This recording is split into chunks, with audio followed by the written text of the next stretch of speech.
Gamal Abina, j'aimerais qu'on fasse un retour en arrière parce que le tout premier, on sait quand même que le tout premier sommet Russie-Afrique qui avait eu lieu en octobre 2019 à Sochi avait connu la participation de nombreux chefs d'État africains et celui-ci s'était conclu notamment par la proclamation de plusieurs objectifs ambitieux et parmi ces objectifs, Gamal Abina, le doublement ou même le dédoublement des échanges commerciaux par le Kremlin. Est-ce que vous pensez qu'aujourd'hui, on peut dire 4 ans après que cet objectif-là a été atteint?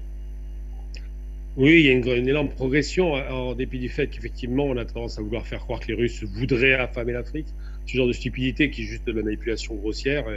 Mais oui, il y a un énorme développement des relations entre la Russie et l'Afrique.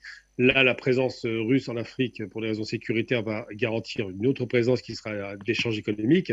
Puis surtout, lorsque ces sommets interviennent, ils font suite à un sommet qui a été fait, assez ridicule d'ailleurs, en France par M. Macron, qui était un sommet Afrique-France. Bon, bah, c'était bien, mais il n'y avait pas de chef d'État africain, pas de décideurs, pas de gens sérieux. Et qu'à chaque fois que la France propose des sommets, en règle générale, il n'y a pas réellement de concours à vouloir faire un développement économique sérieux, l'installation d'usines clés en main, parce que ça vient d'être évoqué par Luc. Effectivement, les Russes font de l'usine clé en main, ils ont l'habitude de cela, ils l'ont fait en Algérie, par exemple. Il faut se rappeler, en 70, ces fameuses usines clés en main, tout ce qui était industrie industrialisant, tout ce qui est industrie lourde.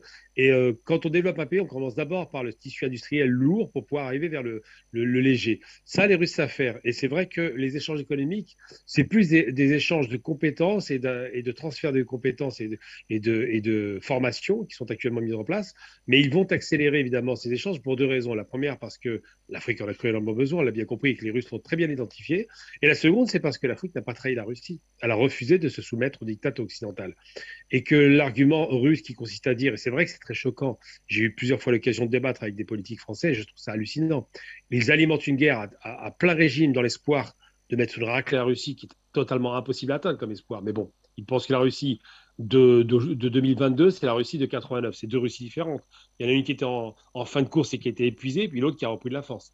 Et l'autre chose qui est assez hallucinante, c'est de nous dire que les Russes sont mauvais parce qu'ils auraient envahi l'Ukraine, très bien, ils doivent être sanctionnés à des sanctions n'en plus finir, des sanctions 6, 7, 8, 9, 10, alors que, de l'autre, et ils voudraient que le monde soit d'accord avec eux, alors que lorsque l'Amérique va envahir l'Irak sans le moindre mandat onusien, il le fait de façon la plus barbare et la plus mensongère en assassinant des centaines de milliers de personnes tout de même et en détruisant un territoire qui va donner naissance après à Daesh, produit américain d'ailleurs, et bien à ce moment-là, bizarrement, le monde entier ne doit pas sanctionner les États-Unis qui mériteraient largement d'être boycottés pour ces crimes de guerre.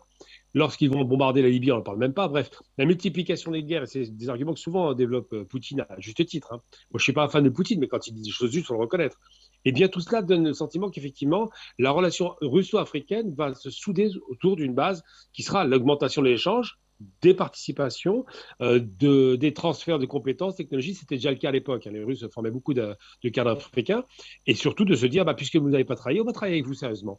Et là, je pense que, et moi, j'ai plus confiance cette fois-ci en la parole d'un Russe donné plutôt qu'on l'écrit dans l'occidental. Parce que l'occidental, il vous fait des promesses. Le plan Borloo d'électrification de l'Afrique, il en a beaucoup parlé, en grande pompe. Ils ont fait des colloques, des conférences, ils ont mis ça en scène. Ça a été largement documenté dans les médias.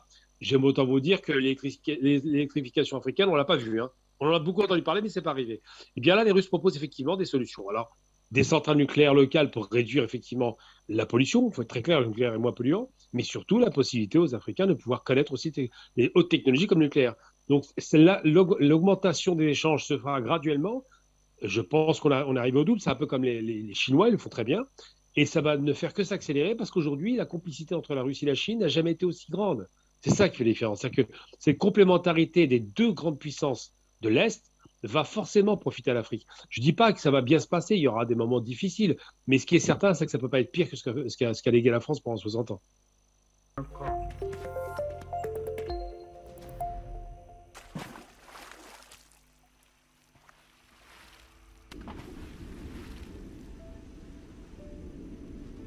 Afrique Média.